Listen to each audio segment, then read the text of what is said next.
તો દોસ્તો શ્રેણિક એટલે કે મેટ્રાઇસિસ ચેપ્ટરમાંથી એક જબરદસ્ત એમસીક્યુ ની એક જબરદસ્ત શોર્ટકટ ટ્રીક તમને આપવાનો છો જે તમારી ખૂબ જ લાંબી પ્રોસેસને ખૂબ જ ઈઝી બનાવી દેવાનું છે. પૂરો વિડીયો તમારે જોવાનું છે અને ત્યારબાદ એ શોર્ટકટ ફોર્મ્યુલા પણ તમારે નોટ કરી લેવાની છે. હું સ્યોરિટી હારે કહું છું, નહીં જ ખબર હોય જોજો આખો લેક્ચર. પહેલા આપણે જોઈએ છીએ ઇઝી 2x2 મેટ્રિક્સ માટે. એના માટે આપણને એક એ શ્રેણિક તમને આપેલો છે, એ મેટ્રિક્સ આપેલો છે, એમસીક્યુ છે બેઝડ ઓન કેરેક્ટરિસ્ટિક ઇક્વેશન, ગુણધર્મ સમીકરણ શ્રેણિકનું એ ફોર્મ્યુલા છે. તેના ઉપરથી આપણને એના કોએફિશિયન્ટ એટલે કે એ નો સહગુણક અને આઈ નો સહગુણક છે જનરલી પૂછવામાં આવતો હોય છે. આ તમને ઇઝીલી ખબર હશે, પણ વસ્તુ આના પછીની ટ્વિસ્ટ આવશે, જોજો અહીંયા ધ્યાન રાખીએ.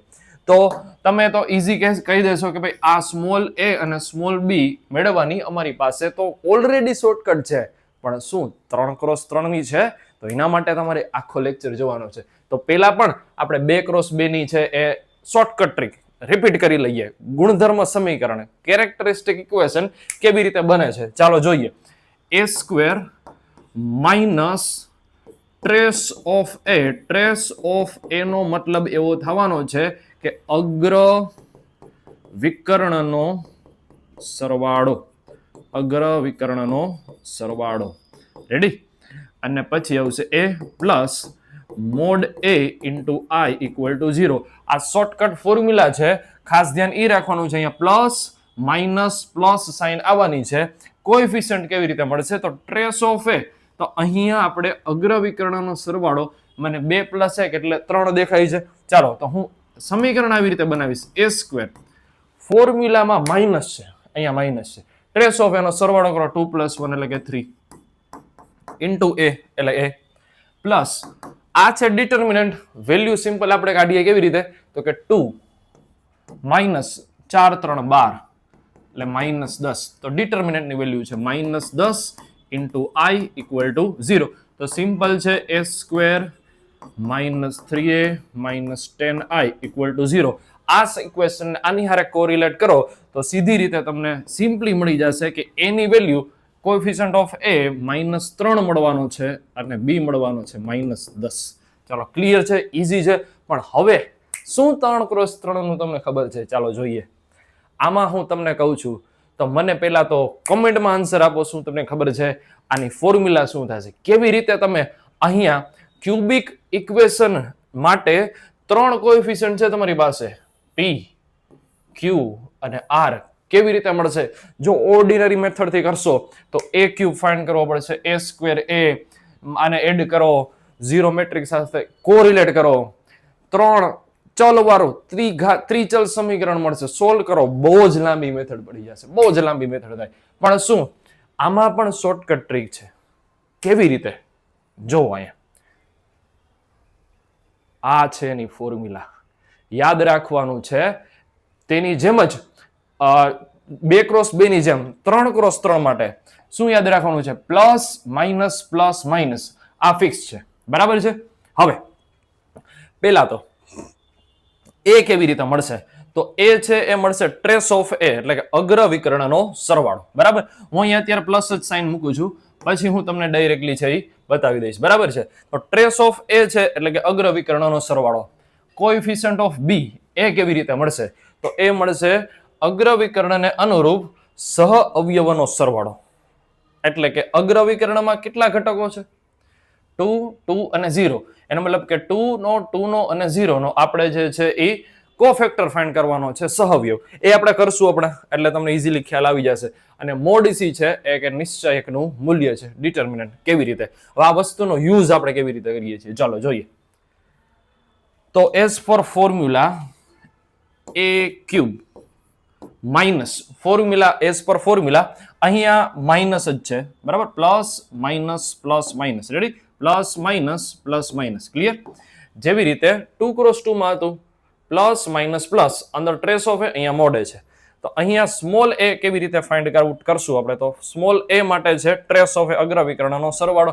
તો શું છે અહીંયા અગ્ર વિકર્ણનો સરવાળો જોઈએ ચાલો. તો આ છે આપણો અગ્ર વિકર્ણ, પ્રિન્સિપલ ડાયાગોનલ, એટલે કે સાઇન સાથે એડ કરવાનું. બરાબર? તો પેલું છે 2 + 2 +0. બરાબર. ઇન કેસ અહીંયા -3 હોત તો 2 + 2 -3 એ તો ઓબ્વિયસ છે. તો ચાલો અહીંયા આપણે એડ કરશું તો આપણને મને અહીંયા મળવાનું છે 4a². a² as it is જ હતું. સ્મોલ a ની વેલ્યુ મને 4 મળેલી છે જે પ્રિન્સિપલ ડાયગોનલનો એડિશન છે. ક્લિયર છે? ચાલો હવે આગળ વધીએ. b કેવી રીતે મળશે? તો મારે સહઅવયવ એટલે કે cofactor, sum of cofactor of principal diagonal. તો મને અહીંયા તો પહેલા તો 3 પ્રિન્સિપલ ડાયગોનલમાં એલિમેન્ટ દેખાશે, 2, 2 અને 0. ચાલો આ ત્રણેયના મારે સહઅવયવ. હવે સહઅવયવ ફાઇન્ડ કરો કે પછી ઉપનિશ્ચયક ફાઇન્ડ કરશો? તમને ખબર હશે કે સહઅવયવ અને ઉપનિશ્ચયક અગ્રવિકર્ણ માટે અને પ્રતિવિકર્ણ માટે બંને સેમ રહેવાના છે, કારણ કે -1 ની સાઇન છે એ ઈવન આવવાની છે. બરાબર. તો હું 2 માટે પહેલા તો કોફેક્ટર એટલે કે સહઅવયવ ફાઇન્ડ આઉટ કરીએ આપણે. બરાબર. તો 2 માટે શું થશે? ચાલો 2 માટેનો તો આને હોરિઝોન્ટલ વર્ટિકલ બંધ કરીએ તો 0 -4 એટલે કે 2 નો કોફેક્ટર થશે 4. સાઇન ચેન્જ નથી થવાની. 2 નો અગેન કોફેક્ટર. તો આને હોરિઝોન્ટલ વર્ટિકલ બંધ કરશું તો 0 -2. તો ફાઇનલ આન્સર મારો અહીંયા આવશે -2. ચાલો પેલો કોફેક્ટર છે 2, એમાં એડ કરવાનું છે -2, એમાં એડ કરવાનું છે અગેન 0 નો પણ કોફેક્ટર. ચાલો તો 0 નો કોફેક્ટર હોરિઝોન્ટલ વર્ટિકલ બંધ કરશું 4 -3 એટલે કે 1 આવશે. ચાલો 4 -2 એટલે 2, 2 + 1 એટલે થવાનું છે 3. તો ઇન શોર્ટ +3a આવવાનું છે. ક્લિયર છે? Plus minus plus. હવે અગેન સાઇન આવશે માઇનસની અને કોએફિશિયન્ટ ઓફ i એટલે કે c છે એ નિશ્ચયકનું મૂલ્ય એટલે કે ડિટર્મિનન્ટ ઓફ a જે આપણને ઇઝીલી ફાઇન્ડ આઉટ કરતા આવડે છે. ચાલો બરાબર. તો એનું ડિટર્મિનન્ટ આપણે જોઈએ તો +2, 0 -4 એટલે કે +4, પછી -3. બરાબર. તો આને હોરિઝોન્ટલ વર્ટિકલ બંધ કરશું તો 0 માઇનસ આવશે 8, 4 2 8 +1. હોરિઝોન્ટલ વર્ટિકલ બંધ કરીએ -1 -4 એટલે આવશે -5. તો ચાલો આ 8, આ 24 અને આ -5. 8 -5 એટલે 3. 24 માં આપણે 3 એડ કરશું એટલે 27 આપણને મળવાના છે. તો હું એ 27 અહીંયા પુટ કરી દઈશ અને અહીંયા લખીશ i = 0. એક્ઝેક્ટલી આ ડાયરેક્ટ ઇક્વેશન મને આનું મળી ગયેલું છે. તો આને હું અહીંયા કોરિલેટ કરીશ તો p ની વેલ્યુ -4 છે, q ની વેલ્યુ 3 છે, r ની વેલ્યુ -27 છે. મેં અત્યારે ત્રણેય કોએફિશિયન્ટ ફાઇન્ડ આઉટ કરવાના છે. આટલા લેન્ધી લાગે છે, પરંતુ એક્ઝામમાં એટલીસ્ટ 2 કે 1 વધીને કોએફિશિયન્ટ ફાઇન્ડ આઉટ કરવાનો હોય છે. જેઈઈમાં પણ આને લગતા એમસીક્યુ આવેલા છે. ટ્રીક અત્યારે લખી લેજો, યાદ કરી લેજો. જ્યારે પણ એમસીક્યુ તમે સોલ્વ કરો અથવા આપણે સોલ્વ કરશું ત્યારે આ ટ્રીક આવશે અને હું તમને યાદ કરાવીશ. એટલે ફરજિયાત નોટ કરવાની છે આ ટ્રીક તમારે. બરાબર. ક્લિયર છે?